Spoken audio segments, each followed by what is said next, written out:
Kalian masih ingat siapa nama bapak Musa? Amram. Coba kalian sebut. Amram. Nama ibu Musa ialah Yokebed. Coba kalian bilang. Yokebed. 1, 2, 3. Iya. Musa punya kakak laki-laki dan perempuan. Nama kakak laki-lakinya ialah Harun. Lalu nama kakak perempuannya bernama siapa? Yang Bang Jos tulis di depan tadi, Miriam. Jadi inilah Musa. Adik-adik, Musa ini adalah anak orang Israel. Tetapi pada waktu dia lahir ada ancaman. Dari mana ancaman itu?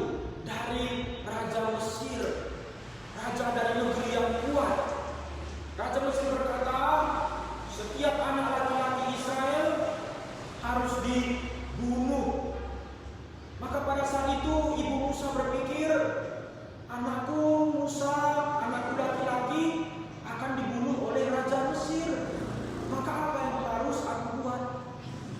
Nah, kalau kalian pernah ingat, Musa ditaruh ibunya di Sungai Nil dengan satu keranjang, dan dia lepaskan keranjang itu dan sampai di depan mata anak putri raja. Waktu putri raja melihat ada anak bayi dan bayi itu adalah Musa, maka putri Firaun itu, putri raja itu tersentuh dan dia angkat anak bayi itu menjadi anaknya sendiri. Sehingga sekarang Musa berada di mana? Di rumah raja, kan? Karena yang mengangkat bayi itu adalah putri raja. Pastinya putri itu tinggal di rumah raja. Nah, sekarang sudah berubah, kan? Tadi Musa tinggal di rumah orang Israel. Tapi setelah diangkat oleh putri raja, maka sekarang Musa tinggal di rumah raja. Wah, kalau tinggal di rumah raja enak sekali. Makanan banyak, pegawai banyak, pendidikan baik. Nah, semua itu diterima oleh Musa. Selama 40 tahun dia belajar di kerajaan Mesir. Dia menjadi orang pintar, menjadi orang hebat berperang, menjadi orang yang penuh dengan pengetahuan.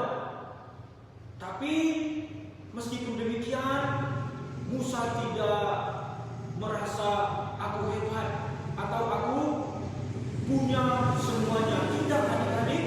Tapi dia berkata, aku akan tinggalkan kerajaan Mesir dan pergi menjumpai saudara-saudaraku Israel.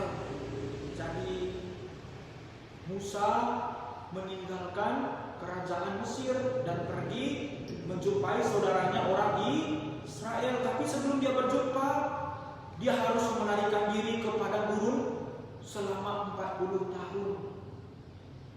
Karena dia mau dibunuh oleh Raja Mesir. Karena Musa mau menjumpai orang Israel, maka Raja Mesir mau membunuh dia. Tapi setelah 40 tahun lewat, maka Musa pun kembali dari padang gurun menjumpai saudaranya Israel. Dan di situ dia memimpin bangsa Israel keluar dari Mesir. Nah, kalau adik-adik ikuti, minggu-minggu sebelumnya kita sudah mendengarkan cerita perjalanan bangsa Mesir keluar dari Mesir, dan Tuhan terus pimpin di perjalanan di padang gurun. Seperti minggu lalu, kalau kalian ikuti, ceritanya masih ada di dalam padang gurun, yaitu kambing hitam. Kalian ikut minggu lalu? Siapa yang ikut minggu lalu di Facebook? Karena Bang Jos ada di 3 mana, kita tidak bertemu di sini. Nah, adik-adik lihat gambar di depan. Ini adalah Musa. Musa ini pemimpin bangsa Israel. Seperti Bang Jos bilang tadi, dia punya kakak laki-laki dan perempuan. Tapi suatu hari Musa ini mengambil seorang perempuan dari Kus, dari negeri Kus. dia mengambil perempuan ini menjadi istrinya. Tidak apa-apa kan? Nggak apa-apa. Laki-laki dan perempuan menikah, tidak masalah kan? Tidak masalah. Tetapi Harun dan kakaknya Miriam mempermasalahkan pernikahan antara Musa dan perempuan Kus ini. Sebenarnya tidak ada masalah, tapi mereka cari-cari masalah. Yang tidak masalah tetapi dipermasalahkan oleh Harun dan Miriam. Bang Jos pernah dengar cerita seperti ini, adik-adik? Adalah seorang bapak membeli seekor keledai. Lalu setelah dibeli keledainya, dia panggil seorang anaknya laki-laki. Ayo kita jalan bersama keledai. Kita keliling-keliling karena kita sudah beli keledai baru. Tapi keledainya cuma satu. Kira-kira siapa yang di atas? Siapa yang menaiki keledai tersebut? Apakah ayahnya atau anaknya laki-laki tadi? Siapa? Ayo, kalian pikir siapa yang paling tepat?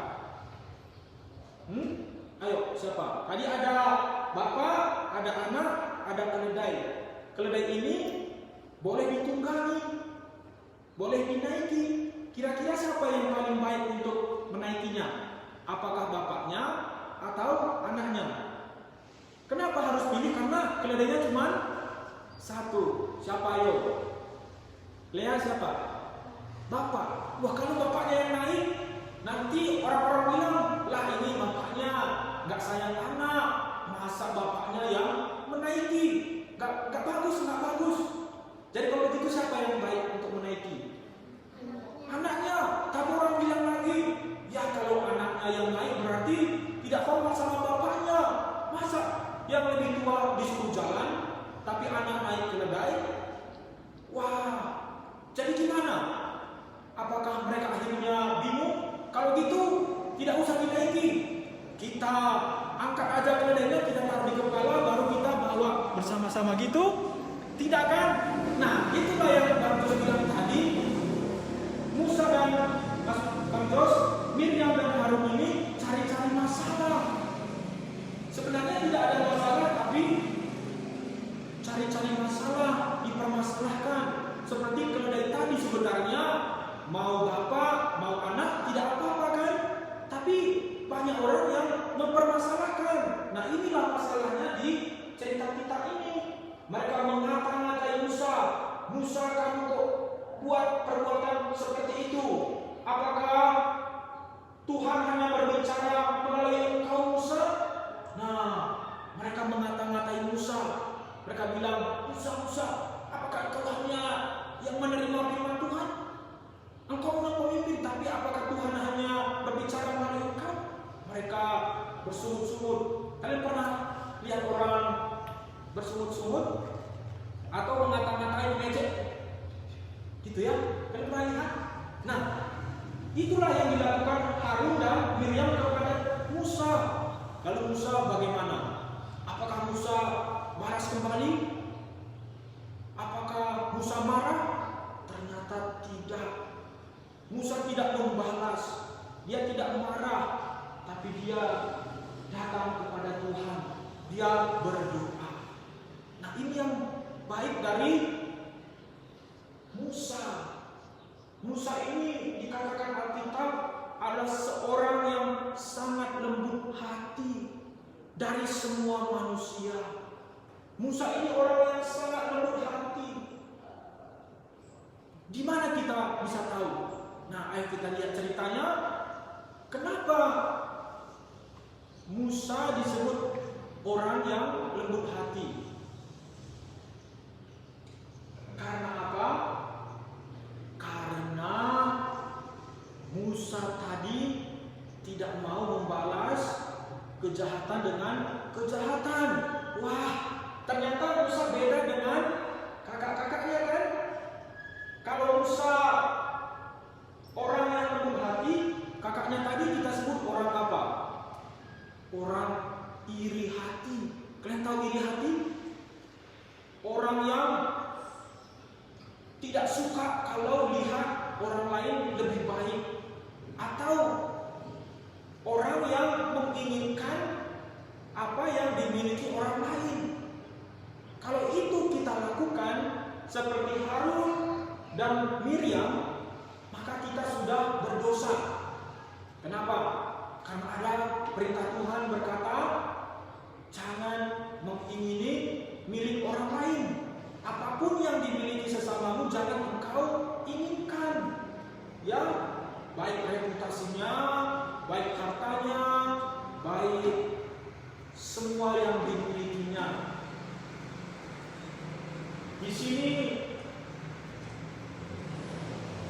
Harun dan Miriam sudah berdosa karena mereka iri hati.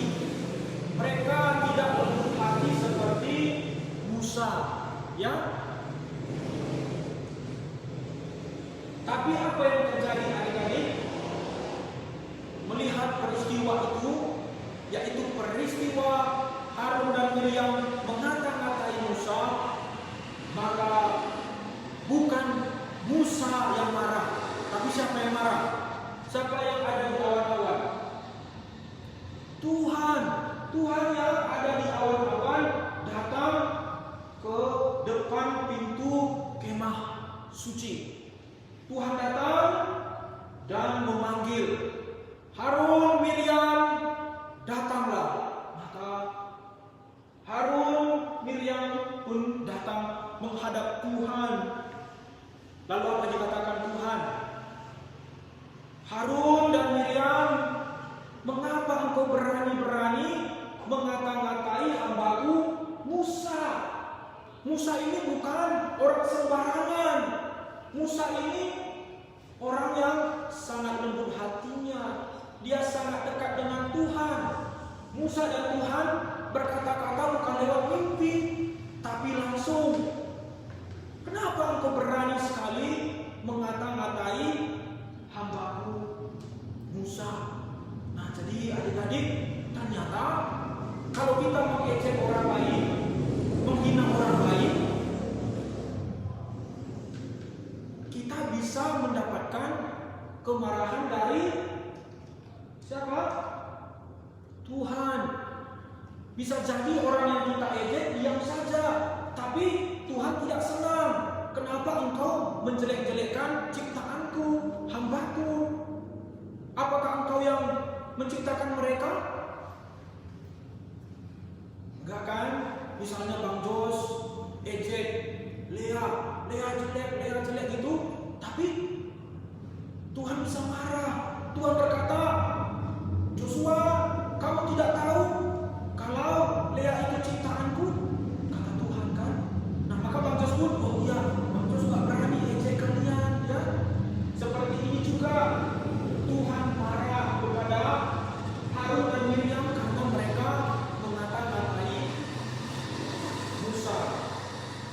Setelah Tuhan memberikan amarahnya, Tuhan pun kembali ke surga.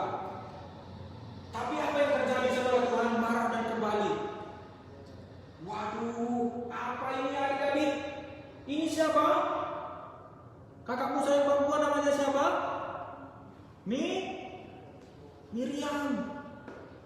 Miriam melihat tubuhnya sudah kena penyakit kulit yang warna putih-putih. Ini namanya penyakit kusta. Ini sangat mengerikan karena tubuh ini menjadi busuk. Lukanya bukan luka biasa, tapi lukanya sampai busuk. Kalian lihat buah jeruk yang busuk, warna apa? Coklat kan? Coklat gelap. Seperti itulah yang terjadi di tubuh Miriam, busuk-busuk gitu. Maka Miriam menjadi ketakutan. Saat itu Harun berkata kepada Musa, Tuanku Musa, tolonglah, jangan timpakan dosa ini kepada kami, ampuni kami. Kata Harun kepada siapa? Musa. Maka saat itu Musa mau mendoakan mereka. Musa tadi orang yang lembut hatinya. Kira-kira dia mau tidak? Mau. Musa berdoa, Tuhan sembuhkanlah kiranya dia, sembuhkanlah kiranya Miriam yang sedang sakit. Tapi apa jawab Tuhan? Orang yang sudah dimarah oleh bapaknya harus dihukum selama 7 hari. Jadi sekarang suruhlah Miriam pergi keluar kemah selama berapa hari? 7 hari. Dan sementara Miriam dihukum di luar kemah, orang Israel belum bisa melanjutkan perjalanan mereka. Mereka tetap berdiam diri menunggu masa hukuman Miriam selesai. Wah, jadi adik-adik, di sini kita juga bisa belajar kalau seseorang yang dihukum itu membuat orang lain juga mengalami masalah. Wah, bisa juga ya saya yang mencuri, orang lain yang kena masalah. Ya pasti adik-adik kan, kalau kita mencuri telur ayam orang, yang punya pasti sedih dan kehilangan. Di mana telur ayamku, gitu kan? Atau kalau kita berkelahi, orang lain masuk rumah sakit, nah itu juga menjadi masalah kan? Nah sama juga seperti ini. Ada lagi satu di Alkitab adik-adik, seseorang bernama Akan mencuri juga. Perbuatan mencurinya itu membuat semua orang Israel menjadi ketakutan. Mereka kalah perang. Gara-gara apa? Gara-gara satu orang. Jadi adik-adik harus tahu ya, kalau kita berbuat dosa, bukan hanya kita yang kena masalah, tapi orang lain juga. Jadi kita jangan sembarangan ya. Lalu sampailah hari ke-7, akhirnya Miriam pun sembuh dan kembali ke tempat orang Israel. Ya, Miriam sudah sembuh dan kembali ke tempat orang Israel dan mereka melanjutkan perjalanan. Adik-adik, kalian sudah mendengar cerita tentang Miriam dan Harun. Mereka memberontak. Apa yang bisa dipelajari? Ingat ya, Bang Jos mau kasih beberapa pelajaran yang bisa kita petik dari cerita ini. Yang pertama, kita belajar sebagai manusia jangan iri hati. Seperti siapa? Harun dan Miriam. Tapi kita mau seperti Musa yang lembut hati.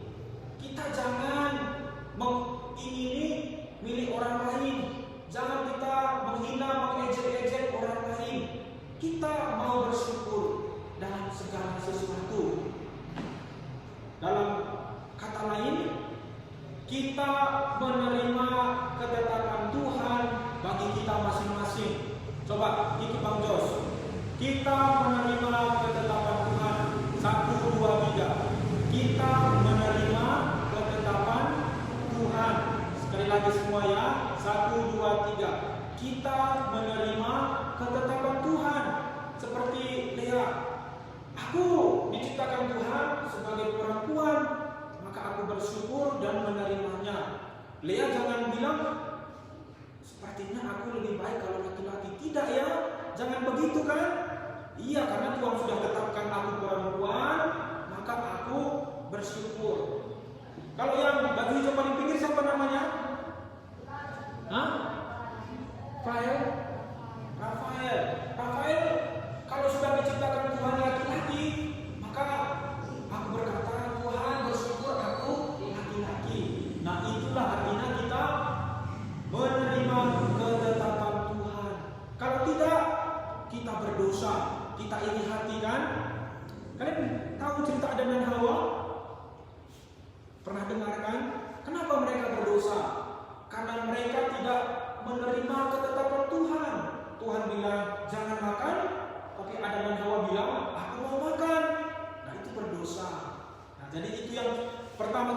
tahu ya, jangan iri hati. Tapi kita mau lembut hati, kita mau terima ketetapan Tuhan. Baik dalam hidup kita, dalam jenis kelamin, dalam hidup sehari-hari, di sekolah, di rumah, di mana aja kita menerima ketetapan Tuhan ya. Supaya jangan seperti Harun dan Miriam yang dihukum Tuhan. Mereka memata-matai Musa, mereka iri kepada Musa. Lalu yang kedua, kita bisa belajar, kita jangan membalas kesalahan orang lain. Ya, Musa tadi ada balas kejahatan dengan kejahatan? Tidak. Waktu Musa menerima perlakuan jahat, dia berdoa supaya orang jahat itu diampuni oleh Tuhan. Kita juga begitu ya, jangan membalas kejahatan dengan kejahatan. Kalau ada orang yang berbuat jahat, kita doakan. Lalu yang ketiga, kita bisa belajar, kita jangan berbuat dosa. Kenapa tadi? Karena dosa kita bukan hanya menjadi masalah kita sendiri, tapi juga menjadi masalah orang lain. Miriam tadi harus ditunggu selama 7 hari baru bisa berangkat. Akan juga dulu pernah berdosa dan membuat orang Israel ketakutan dan kalah perang. Maka kita juga ingat, hidupku bukan tentang diriku saja, tetapi juga tentang orang lain yang ada di sekitarku. Bisa mengerti? Ya, seperti Lea hidup, bukan Lea sendiri di dunia, tapi ada Rafael, ada Hana, ada teman-teman yang lain. Ya. Tapi Bang Jos mau tutup cerita kita pada pagi hari ini dengan satu kesimpulan utama, yaitu mengenai arti dari cerita ini. Bang Jos sering menunjuk kepada masa mendatang dari cerita Perjanjian Lama, dan cerita kita hari ini juga dapat menjadi satu gambaran kehidupan yang mendatang. Adik-adik, cerita Musa ini adalah cerita 1500 tahun sebelum Tuhan Yesus datang. Tapi cerita ini tidak berhenti di cerita ini saja tentang Miriam dan Harun, tetapi tentang cerita yang akan datang, yaitu tentang satu pribadi yang luar biasa. Bang Jos tanya, Musa adalah seorang manusia yang hidup di Perjanjian Lama, tapi seorang Musa ini menunjuk kepada satu orang di masa yang akan datang di Perjanjian Baru. Sekarang Bang Jos tanya, kalian pernah dengar waktu Musa lahir dia diancam untuk dibunuh? Pernah dengar? Pernah ya, baru saja tadi Bang Jos bilang. Ada juga seseorang yang sama seperti Musa, yang waktu lahir dia diancam dibunuh. Coba yuk, sebelum kita masuk kepada seseorang yang Bang Jos maksud, kita baca dulu dari Bilangan 18 ayat 15. Kita baca ya. 1, 2, 3. Seorang nabi dari tengah-tengahmu, dari antara saudara-saudaramu, sama seperti aku, akan dibangkitkan bagimu oleh Tuhan Allahmu. Dialah yang harus kamu dengarkan. Ini Musa mengatakan, seorang nabi akan bangkit dari tengah-tengahmu. Dia harus kamu dengarkan. Jadi dia mirip seperti Musa. Tadi Bang Jos sudah bilang yang pertama, waktu dia lahir, dia diancam dibunuh. Itu yang pertama. Yang kedua, dia juga seperti Musa lahir untuk membebaskan Israel. Kalau Musa dipakai Tuhan di Perjanjian Lama untuk membebaskan Israel dari Mesir, maka seseorang ini akan membebaskan Israel juga. Nah, siapa dia? Adik-adik sudah tahu gambarannya? Yang ketiga, Musa disebut seorang imam. Apa? Imam. Imam itu bertugas memohonkan pengampunan kepada umat. Kalau kalian ingat di cerita anak lembu emas minggu lalu, Musa yang berdoa, Tuhan ampunilah kiranya umatmu. Musa juga sebagai nabi. Apa itu nabi? Penyambung lidah Tuhan. Apa yang ingin dikatakan Tuhan disampaikan lewat nabinya Musa kan? Musa banyak menuliskan firman Tuhan. Nah, orang yang dituju Musa ini pun sama, dia juga membawa firman Tuhan. Lalu yang ketiga, dia Musa sebagai raja. Nah, orang yang dituju Musa pun disebut raja. Dia adalah anak Allah. Siapa dia? Dia adalah Tuhan Yesus, adik-adik. Dia adalah Tuhan Yesus. Kenapa? Karena Tuhan Yesus waktu dia lahir, dia diancam dibunuh, sehingga Tuhan Yesus harus mengungsi ke Mesir. Seperti Musa juga dulu waktu lahir diancam mau dibunuh, dan dia diselamatkan di kerajaan Mesir. Lalu kalau Musa adalah pembebas bangsa Israel dari perbudakan Mesir, tapi Tuhan Yesus adalah pembebasan orang Israel dari perbudakan dosa. Dari semuanya Tuhan bebaskan kita. Tuhan juga seperti Musa tadi, raja, imam, dan nabi. Tapi yang terakhir, Tuhan Yesus ini lebih daripada Musa yang rendah hati. Kalau Musa tidak dalam keadaan sakit, tapi dikata-katai, dan di situ dia minta ampun untuk Miriam. Tapi Tuhan Yesus kita lihat, dia sedang ada di atas kayu salib. Dia dihina, dia ditampar, dia diludahi, dia pernah dikatakan anak haram. Tapi Tuhan Yesus tidak membalas satupun. Padahal dia adalah anak raja surga. Kalau Bapa lihat anaknya dipermainkan seperti ini, dia tentu marah kan? Tapi Tuhan Yesus berkata, Bapa, ampunilah dosa manusia ini, termasuk kita. Bapa mau marah, tapi Tuhan Yesus berdoa, Bapa jangan marah manusia.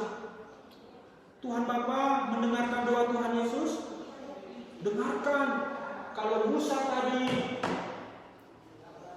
berdoa dan Tuhan dengarkan, tapi hari ke-7 baru Miriam sembuh. Tapi di sini Bapa langsung mengampuni orang yang berseru kepada Tuhan Yesus. Tidak tunggu 7 hari, tapi waktu kita berdoa Tuhan Yesus ampuni aku, maka kita diampuni. Adik-adik, apakah kita masih kecil adalah orang berdosa? Alkitab mencatat semua orang berdosa, maka kita perlu minta ampun kepada Tuhan Yesus. Mari kita berdoa. Ikut Bang Jos berdoa ya. Ayo kita berdoa. Bapa di surga, terima kasih untuk firman Tuhan pada pagi hari ini. Kami belajar dari kehidupan Musa, Harun, dan Miriam. Terima kasih Tuhan, Engkau mengajar kami untuk menjadi manusia yang lembut hati, bukan iri hati.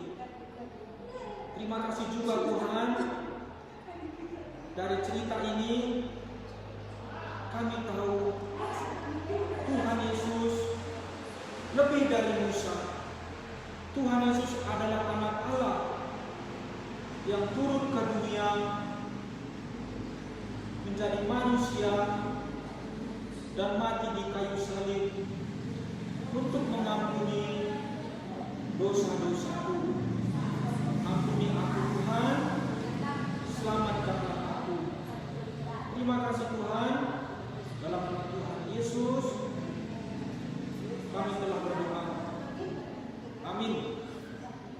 Kita nyanyi satu lagu